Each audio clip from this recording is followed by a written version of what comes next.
Libertad es el derecho a actuar conforme la ley lo permite. Montesquieu. Buenas tardes, apreciable doctora Padilla y su equipo de trabajo, a quienes agradecemos este espacio. Distinguidas autoridades que nos acompañan y público en general. Nos complace hablar del principio de tipicidad dentro del derecho disciplinario, mismo que tiene su origen en Alemania y que retoma principios garantistas del derecho penal contenidos en la Constitución política, esto de manera moderada y adecuándolo siempre al derecho disciplinario, mismo que ya tiene más sustento conforme a los tribunales colegiados con la jurisprudencia JP, diagonal 2006. Por lo que el principio de tipicidad, de conformidad con el artículo 14 de nuestra Carta Magna, se debe aplicar tanto a faltas administrativas graves como no graves, ya sean de tipo abierto o cerrado, y que a diferencia del derecho penal, en disciplinario la mayoría de las conductas típicas y antijurídicas son de tipo abierto. Y esto no quiere decir que por ello no se va a recurrir al principio de tipicidad, lo cual se puede observar en la Ley General de Responsabilidades Administrativas, en la Ley Orgánica del Poder Judicial y demás ordenamientos que refieren a servidores públicos y se encuentran en normas específicas. El principio de tipicidad tiene sustento en la Constitución política, en los tratados internacionales, en las opiniones consultivas, doctrinas y tesis, y comprende principios como lo son la no retroactividad de la ley, misma que debe ser anterior al hecho, el principio de legalidad, existencia previa de las faltas y formalidades esenciales del procedimiento, exclusividad de la ley, la cual debe ser emitida por el Congreso, esto con fundamento en el artículo 73, fracción 29 de la Constitución, prohibición de analogías, aún por mayoría de razón, y exactitud jurídica. Esto porque el derecho disciplinario no admite generalidades. Hay tesis que son de suma importancia en el principio de tipicidad.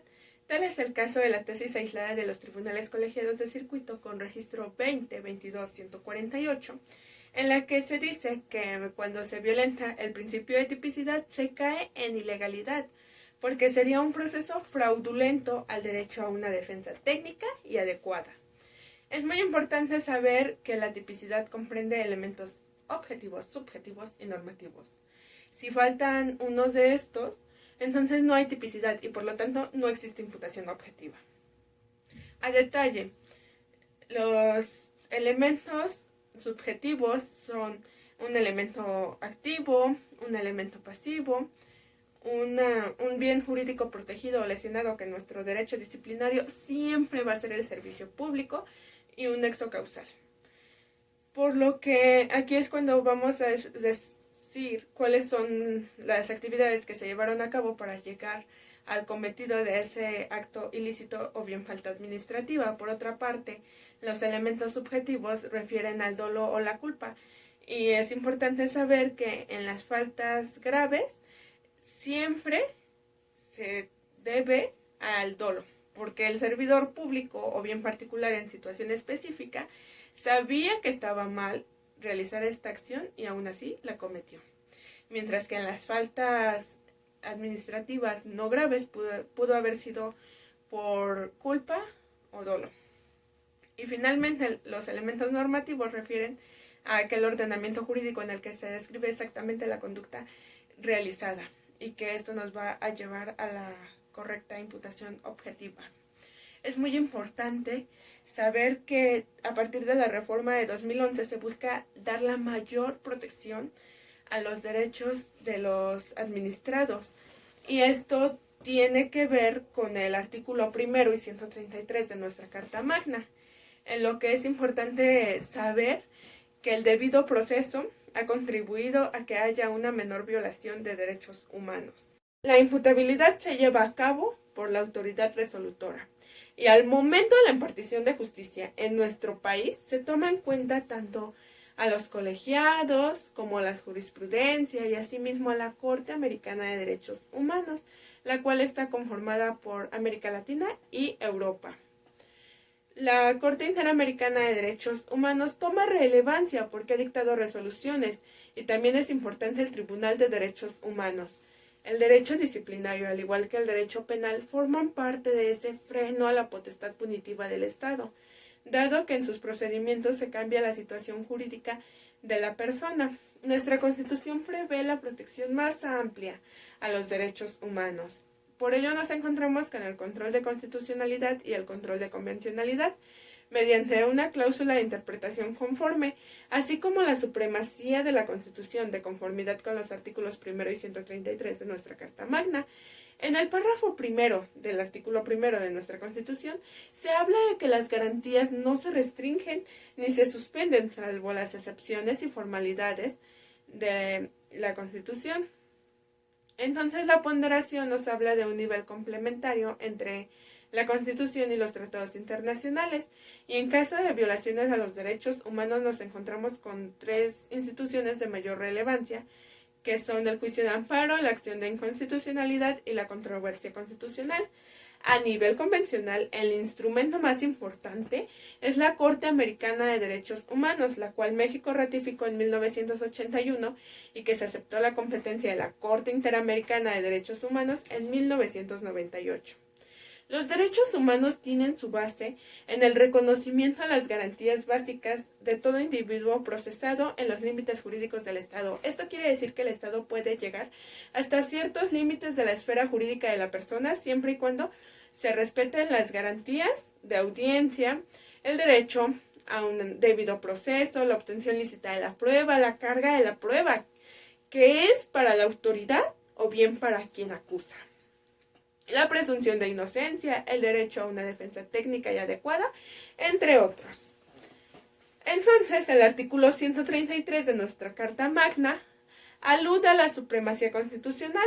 En este caso tenemos el ejemplo de que si se está hablando del artículo 8.2 de la Corte Americana de Derechos Humanos, se entiende que una persona de origen autóctono o un extranjero necesita de un traductor.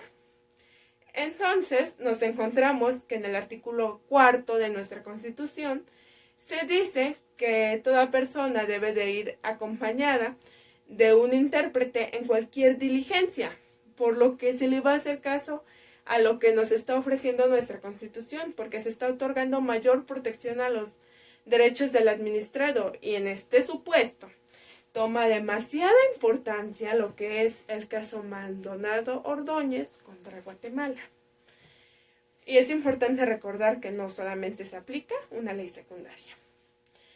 Como parte de este mismo tema, tenemos el caso del artículo 8.2, inciso de la Corte Americana de Derechos Humanos, que nos dice que toda persona se debe defender por sí misma o a través de otra persona, que sería un defensor, por lo que se va a inaplicar, porque tenemos el artículo 20 constitucional, apartado E, fracción 8, en el que se habla de una defensa técnica y adecuada, que es el derecho de todo imputado. Finalmente tenemos las conclusiones, que va a ser que la tipicidad exige que la conducta sea condición de la sanción administrativa. Se contenga en una disposición normativa clara, la cual debe ser individualizada de forma precisa y así evitar actos arbitrarios. El principio de tipicidad depende de la acreditación por parte del tipo administrativo, elemento normativo, subjetivo y objetivo. El artículo 14 constitucional observamos lo que el principio de tipicidad implica en el derecho disciplinario, que van a ser los siguientes puntos. El número 1 va a ser la existencia de una sanción hacia el servidor público, que implica como presupuesto necesario del principio de tipicidad. El segundo, podríamos decir que la autoridad resolutora no puede imponer por analogía ni por mayoría de razón para argumentar la responsabilidad del servidor público. El tercero sería que se debe reunir cada uno de los elementos determinados prohibidos de los elementos determinados prohibitivos de la conducta lícita que subsisten exactamente a la misma. Para que no se vulnere el principio de tipicidad, podemos tomar en cuenta 5 puntos. El número 1 va a ser, para efecto de no vulnerar el principio de tipicidad, pues es necesario que se le notifique al servidor público o se le cite a la audiencia inicial a través del informe de presunta responsabilidad administrativa, y se debe señalar específicamente la hipótesis normativa.